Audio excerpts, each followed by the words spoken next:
नमस्कार। खास कार्यक्रम देश देशांतर में आपका स्वागत है। मैं हूं आरफा खानम शेरवानी। देश देशांतर में आज एक ऐसा मुद्दा जो भारत के संसदीय लोकतंत्र के लिए चुनौती खड़ा कर सकता है। 2014 के लोकसभा चुनाव में बीजेपी को मिली भारी जीत के बाद एक मजबूत विपक्ष की गैर मौजूदगी को लेकर उठे सवाल अब उत्तर प्रदेश में बीजेपी की एक तरफा जीत के साथ और भी गंभीर हो गए हैं। जहां मजबूत जनमत की सरकारें बेहतर निर्णय लेने में सक्षम मानी जाती हैं, वहीं विपक्ष का कमजोर होना सरकारों को निरंकुशता की दिशा में ले जा सकता है।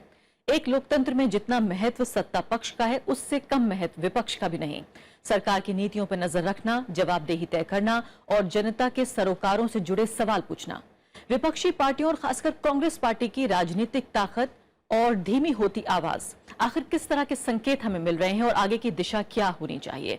मेरे साथ तीन राजनीतिक मेहमान हैं, अलग अलग विचारधाराओं, अलग अलग पार्टियों से जुड़े हुए। सबसे पहले मेरे साथ राजेंद्र अग्रवाल हैं, मेंबर ऑफ पार्लियामेंट हैं लोकसभा से बीजेपी के। दूसरे खास मेहमान मेरे साथ पीएल पुनिया हैं, कांग्रेस पार्टी के वरिष्ठ नेता हैं और मेंबर ऑफ पार्लियामेंट हैं वो भी। इसके अलावा मनोज कुमार झा हैं मेरे साथ, नेशनल स्पोक्स पर्सन है आरजेडी के। दो और खास मेहमान मेरे साथ मौजूद हैं, दोनों वरिष्ठ पत्रकार और साथ ही जाने माने लोग हैं। अशोक टंडन मेरे साथ मौजूद हैं, भारत सरकार के मीडिया सलाहकार के तौर पर काम कर चुके हैं और साथ ही मेरे साथ वरिष्ठ पत्रकार अनिल सिन्हा भी इस बहस में जुड़ गए हैं। सभी मेहमानों का स्वागत है। सबसे पहले राजेंद्र अग्रवाल जी, मैं आपके साथ शुरुआत करना चाहती हूँ। जिम्मेदारी जो है वो आपके कंधों पर ज्यादा बढ़ गई है।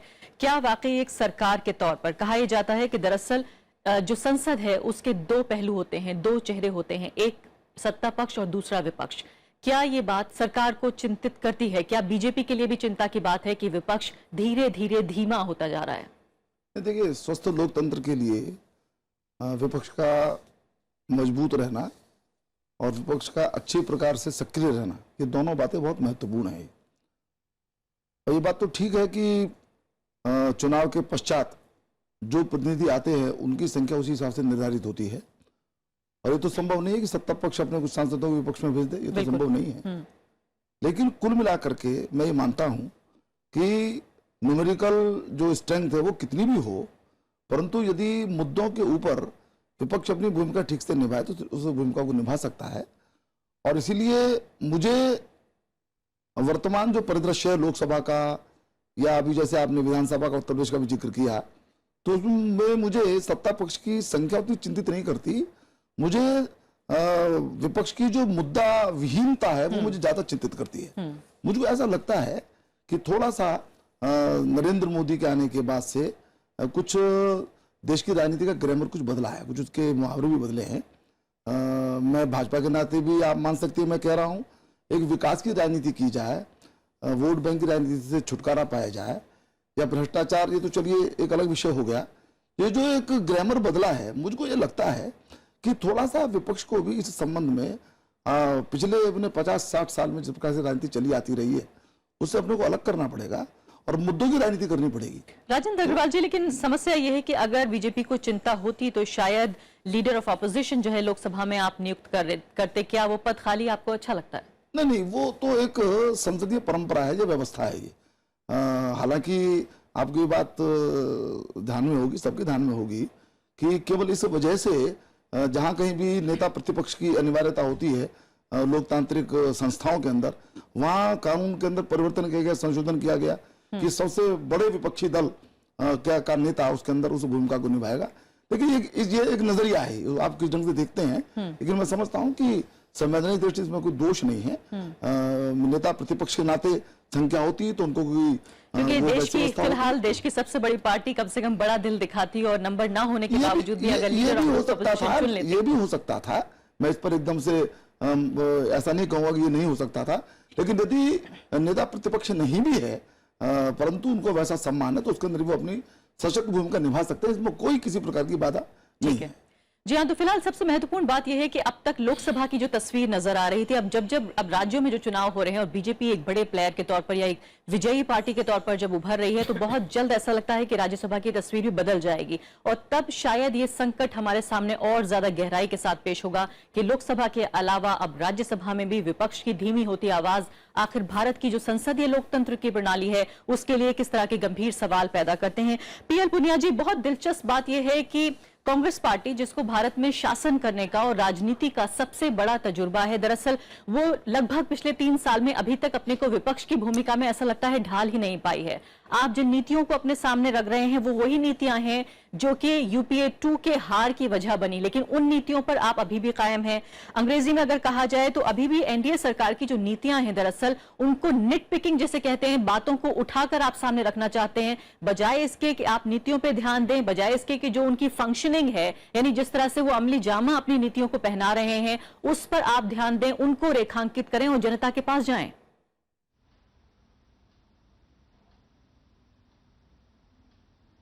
देखिए, सबसे पहले तो मैं आपको धन्यवाद और बधाई देना चाहूंगा कि एक बहुत महत्वपूर्ण विषय पे आपने डिबेट की है कि विपक्ष की भूमिका।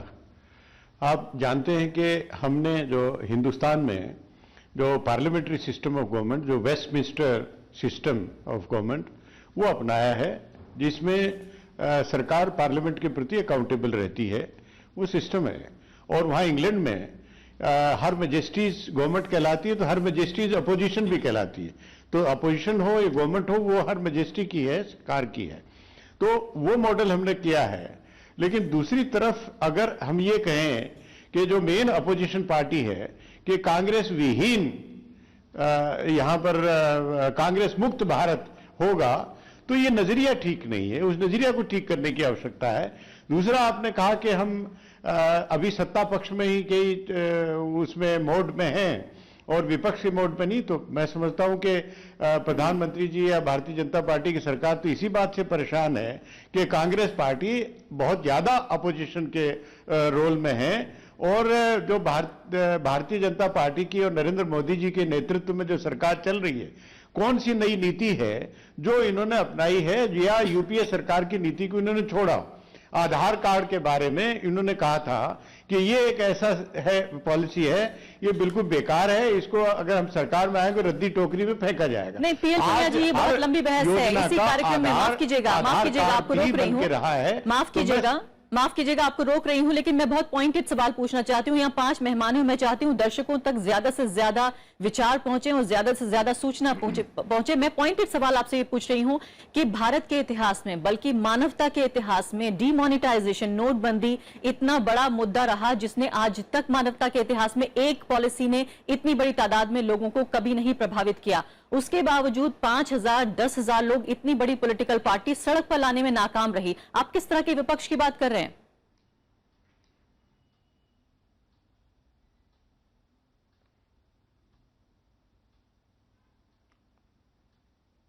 आपने मुझसे पूछा? जी बिल्कुल।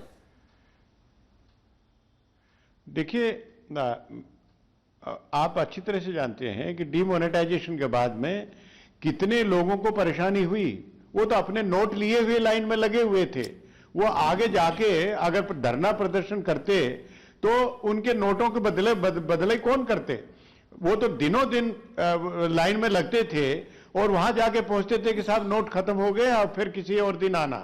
तो ये जो परेशानी हुई है, और उसके साथ साथ आम आदमी की परेशानी, महिलाओं की परेशानी, गृहिणियों की परेशानी, और छोटे छोटे व्यापारी है जो मजदूर हैं, मजदूरों को बहुत सी उद्योगों में उनको छुट्टी कर दी गई कि भाई हमारे पास तो पैसा ही नहीं है उसको देने के लिए। पुनिया जी, आपने क्या किया विपक्षी पार्टी के तौर पर? आपने क्या किया? पॉलिसी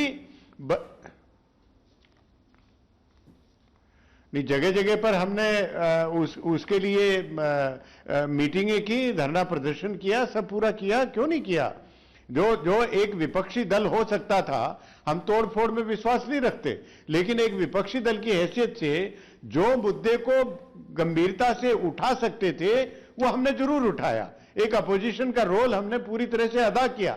कोई ये नहीं कह सकता कि सरकार के साथ मिलकर हमने कोई समझौता कर लिया हो। हमने पूरी तरह से ईमानदारी के साथ में विपक्ष का रोल अदा किया और इसका विरोध किया, जगह जगह विरोध किया, और पूरे देश भर में हमने जिले स्तर पर, ब्लॉक स्तर पर, गांव स्तर पर इसके लिए आंदोलन छेड़ा और इस लेकिन आपके इस आंदोलन की आवाजें जो है सत्ता की दीवारों तक नहीं पहुंच पाई और कुछ भी प्रभाव ऐसा नहीं नजर आया जिससे आम जनता ये समझ पाती कि इस देश में कोई विपक्षी पार्टी भी है।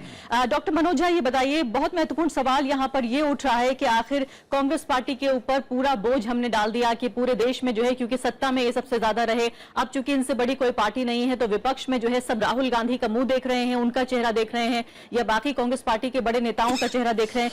क्या वाकई विपक्ष में न सिर्फ कांग्रेस पार्टी बल्कि क्षेत्रीय पार्टियों जैसे आपकी पार्टी है, इसके अलावा दूसरी पार्टियां हैं, क्या उनको भी इस तरह का मौका मिलना चाहिए? उनको भी ऑपोजिशन के स्पेस में आना चाहिए जहां संख्या उनकी भारी ना हो, लेकिन जिस तरह से हम ये कह रहे हैं कि यहां पर विपक्ष की आवाज फिर भी वो उठा सके, क्योंकि अब लोकसभा तक बात नहीं है, अब राज्यसभा में भी तस्वीर बहुत जल्दी बदल जाएगी। आरफा जी, दो तीन चीजें बहुत छोटी छोटी जल्दी बोलूंगा। सबसे पहली तो भाजपा को बहुत बधाई उत्तर प्रदेश और उत्तराखंड के लिए और बेहतर प्रबंधन के लिए, जिसके माध्यम से वो मणिपुर और गोवा भी जीत गए। तो आप इलेक्शन जीते जाएंगे और मैनेज किए जाएंगे। चलिए, मैं फिर भी साधुवाद देता हूं। मेरा मानना है कि मेरी स्मृति और इस मुल्क की स्मृति इस बात को याद रख रही है कि संसदीय लोकतंत्र में विपक्ष जब कमजोर हुआ, 84 की बात याद कीजिए, राजेंद्र जी से मैं सहमत हूं, उनकी पार्टी की 2 सीट थी, और 85 का उत्तर प्रदेश विधानसभा का चुनाव याद करिए। जब जब संसद में या विधानसभा में विपक्ष कमजोर हुआ है, वो सड़कों पर मजबूत हुआ है। लेकिन ऐसा इस बार नहीं हो रहा है। क्यों? कि विपक्ष की पार्टियां, और मैं अपने को भी कहता हूं, हम इलेक्शन फाइटिंग मशीन की तरह रह गए हैं। इस मुल्क में 2-3 कौमों का डिसइंफ्रेंचाइजमेंट हो गया। इस चुनाव में, बीते चुनाव में हम चुप रहे, हम भाजपा के लिए रिएक्टिव हो रहे हैं, और हम रिएक्टिव पॉलिटिकल आउटफिट है। आपको दिखना होगा कि आप कैसे अलग है। अगर भाजपा एक खास अर्थनीति, सामाजिक नीति के साथ है, तो आप उसकी फोटोकॉपी नहीं हो सकते। People will not trust you, they need to see you differently. और वहां हम सिवाय एक गंदे फोटोकॉपी के कुछ नहीं है। हम सिर्फ चुनाव के समय में जगते हैं। और एक और टिप्पणी मैं करना चाहता हूं। संभवतः मुझको लगता है कि भ्रष्टाचार की बात अब खत्म हो गई। 18 लोग कांग्रेस से गए उत्तराखंड में, और जिस पर डॉजियर निकालते थे बीजेपी के लोग, वो सब लोग चुनाव जीते हैं, और संभवतः उनमें से कोई एक मुख्यमंत्री बनेगा। मेरा सिर्फ इतना आग्रह है आप सब लोगों के माध्यम से कि विपक्ष कमजोर नहीं हुआ है। विपक्ष को नए स्वर की आवश्यकता है, और कांग्रेस को सलाह देने वालों की कोई कमी नहीं है। टेलीविजन एंकर से लेकर के आरएसएस के लोग भी राहुल गांधी जी को सलाह दे रहे हैं। मेरा मानना सिर्फ इतना है कि राहुल जी या कांग्रेस, एक बार नेहरू ने डिस्कवरी ऑफ इंडिया लिखी, कांग्रेस को एक बार डिस्कवरी ऑफ नेहरू करना पड़ेगा। कांग्रेस को दिखना पड़ेगा कि वो भाजपा से अलग है। कांग्रेस को नेहरूवियन इंक्लूसिव एजेंडा को लाना होगा, और ये मुल्क आज भी बापू, नेहरू, बाबा साहब के साथ खड़ा है। ये जो न्यू इंडिया का पूरा आइडिया है ना, ये इंक्लूसिव नहीं है। इसके पक्ष में ताली जरूर बच जाएगी। आज उनका दिन है। मैं भी जानता हूं राजेंद्र जी बहुत खुश हैं, लेकिन अहंग और अहंकार को खत्म करना पड़ेगा, नेहरू और गांधी को विमर्श में ला करके। और संभवतः कांग्रेस ना जाने क्यों तैयार नहीं है, ना जाने क्यों कांग्रेस में वो लोग सर्जरी की बात कर रहे हैं जो खुद ही सबसे बड़े कारण है। और खुद डॉक्टर भी हैं, जी हाँ, वही बड़ी और डॉक्टर भी है, वो सलाह दे रहे हैं कि सर्जरी की जाए, दूसरे लोगों को सलाह दे रहे हैं। अशोक टंडन जी, ये बताइए कि न सिर्फ की ऑपोजिशन बल्कि वो दौर ऐसा लगता है कि लगभग वापसी का दौर आ रहा है, जब इंदिरा गांधी एक सबसे मजबूत प्राइम मिनिस्टर हुआ करती थी और उसके बाद क्षेत्रीय नेता हमें नजर नहीं आते थे, हाई कमांड एक पॉलिटिक्स हुआ करती थी। क्या आपको लगता है कि नरेंद्र मोदी के इतने ताकतवर हो जाने से, जहां जहां हम देख रहे हैं अलग अलग स्टेट्स में इस तरह के मुख्यमंत्री जिनकी कोई शख्सियत नहीं है, इनकी अपनी कोई अस्तित्व, कोई पहचान नहीं है, इसके अलावा दूसरी जो क्षेत्रीय दल है, जो विपक्षी पार्टियां हैं, चाहे वो हम उत्तर प्रदेश का जिक्र करें या दूसरे हम राज्यों का जिक्र करें, वहां भी कद्दावर मुख्यमंत्री नहीं है। क्या आपको लगता है कि न सिर्फ दिल्ली में बल्कि देश भर में जो है विपक्ष की आवाजें कमजोर हो रही हैं? देखिए, ये जो बहस आपने आज छेड़ी है, ये स्वतंत्रता के बाद 4 दशकों तक ये बहस चली थी। 52, 57, 62 इन सभी चुनावों में एक पार्टी का एक छत्र राज्य चलता था। और हम जब स्टूडेंट थे तब उस समय पॉलिटिकल साइंस में ये बहस चलती थी कि 1 पार्टी रूल इस देश की लोकतंत्र में कब तक चलेगा। तो उस समय भी ये बात थी कि विपक्ष नहीं था, लेकिन लोकतंत्र उस समय भी मजबूत था, क्योंकि जितना भी विपक्ष था उसमें अगर आप नाम लें तो वो एक से एक बढ़कर स्टालवार्ड था। अटल बिहारी वाजपेयी, राम मनोहर लोहिया, एनसी चटर्जी, एसएम बनर्जी, आप नाम लीजिए, एक एक व्यक्ति पूरी कांग्रेस को, नेहरू को घेरते थे। तो विपक्ष का नंबर कम होने के बावजूद भी 4 दशकों तक, कम से कम 3 दशकों तक, 1977 तक विपक्ष ने कभी इस प्रकार की कमजोरी नहीं दिखाई। तो संख्या बल पहले 3 दशकों तक इस देश के लोकतंत्र को कभी भी कमजोर नहीं होने दिया, उसने मजबूत किया। 77 में पहली बार जब जनता पार्टी एक नए आंदोलन से बनी और उसके सामने उतनी बड़ी ही एक जनमत उनको मिल गया और कांग्रेस बहुत पीछे रह गई, लेकिन उस समय कांग्रेस ने हिम्मत नहीं हारी। जैसे 3 दशकों तक विपक्ष ने हिम्मत नहीं हारी, 2 सदस्य 3 सदस्य वाली पार्टियां, लेकिन 77 में इंदिरा गांधी ने हिम्मत नहीं हारी और 80 में वापस आ गई। इतने बड़े मैंडेट के बावजूद भी उसी जनता पार्टी को हराकर वो वापस आई। उसके बाद से जिनको हम विपक्ष कहते रहे इतने साल तक, वो पार्टियां मजबूत होनी शुरू हो गई। अब आज बीजेपी ने जो स्थान ग्रहण कर लिया है वो कांग्रेस के पास बहुत लंबे समय तक रहा। लेकिन आज मैं अभी आते हुए प्रिया दत्त का एक मैसेज पढ़ रहा था कि Congress suffers from auto immune disease, वो कांग्रेस इज किलिंग कांग्रेस। सो कांग्रेस को रिवाइव करने के लिए पहले कांग्रेस को अंदर से ठीक करना पड़ेगा। तो कांग्रेस का जो रोल आज, मुझे बहुत अफसोस है, मैंने बहुत बार कहा भी कि इतना बड़ा दल, 100 साल से पुरानी पार्टी, स्वतंत्रता संग्राम में जिसका योगदान, आंदोलन थी, प्रधानमंत्री दिए, आज वो पिछलग्गू बनने में भी खुश हो रही है। बिहार के चुनाव में उनको 21 सीट क्या मिल गई या कितनी मिल गई, उन्होंने लगा कि हमने बहुत बड़ा मैदान मार लिया। अब उत्तर प्रदेश में बी टीम बनकर लड़े, 7 सीट आई। तो मेरा कहना है कि कांग्रेस जैसी पार्टी जिसकी 100 साल की बैकग्राउंड है, जब तक उसमें फाइटिंग स्पिरिट नहीं आएगी और वही ये जो विपक्ष की जो खाली वैक्यूम भर रहा है उसको वो नहीं भरेगी। पंजाब में भर के दिखाया। नहीं तो क्या ये अति निर्भरता जो है कांग्रेस पार्टी पर, ये हम जारी रखें या बाकी क्षेत्रीय जो पार्टियां हैं उनको भी ताकत मिलनी चाहिए? देखिए, लोकतंत्र में आप क्षेत्रीय पार्टियों को रोक नहीं सकते हैं। जैसे कि जब कांग्रेस ने राज्यों से हटना शुरू किया, तमिलनाडु में सबसे पहले हटे तो वहां पर क्षेत्रीय पार्टी आ गई। आप बिहार से जो रोल प्ले किया उसमें आज नीतीश कुमार और लालू हावी हैं कांग्रेस पर। एक एक राज्य से कांग्रेस ने जब हटना शुरू किया तो उसका स्पेस, अगर उस समय बीजेपी उतनी स्ट्रांग नहीं थी या आज भी जिन राज्यों में स्ट्रांग नहीं, वह क्षेत्रीय दल आएंगे। देखिए, लेकिन कुल मिलाकर मेरा कहना यह है कि आज सबसे बड़ी जो आत्मनिरीक्षण की आवश्यकता है वो 100 साल से पुरानी पार्टी को है कि क्या वो सिर्फ नरेंद्र मोदी को हराने के लिए वो बी टीम सी टीम बनकर 7 सीट 14 सीट में खुश होंगे, या क्या वो अपनी विरासत को याद करके और नए नेतृत्व में भी क्या है, एक पार्टी पर आप एक परिवार पर क्यों निर्भर है, एक व्यक्ति पर क्यों निर्भर है? क्या पार्टी खड़ी नहीं हो सकती? आज अमरिंदर सिंह ने दिखा दिया है, तब कैप्टन अमरिंदर ने, कि पंजाब में मैं मुकाबला। देखिए, पंजाब का रिजल्ट बहुत सिग्निफिकेंट है। अगर पंजाब में आम आदमी पार्टी जीत जाती तो कांग्रेस की पूरी देश भर में भूमिका केजरीवाल निभाते। ये जो अमरिंदर सिंह ने आम आदमी पार्टी का रथ रोका है पंजाब में, उससे कांग्रेस को सबक लेकर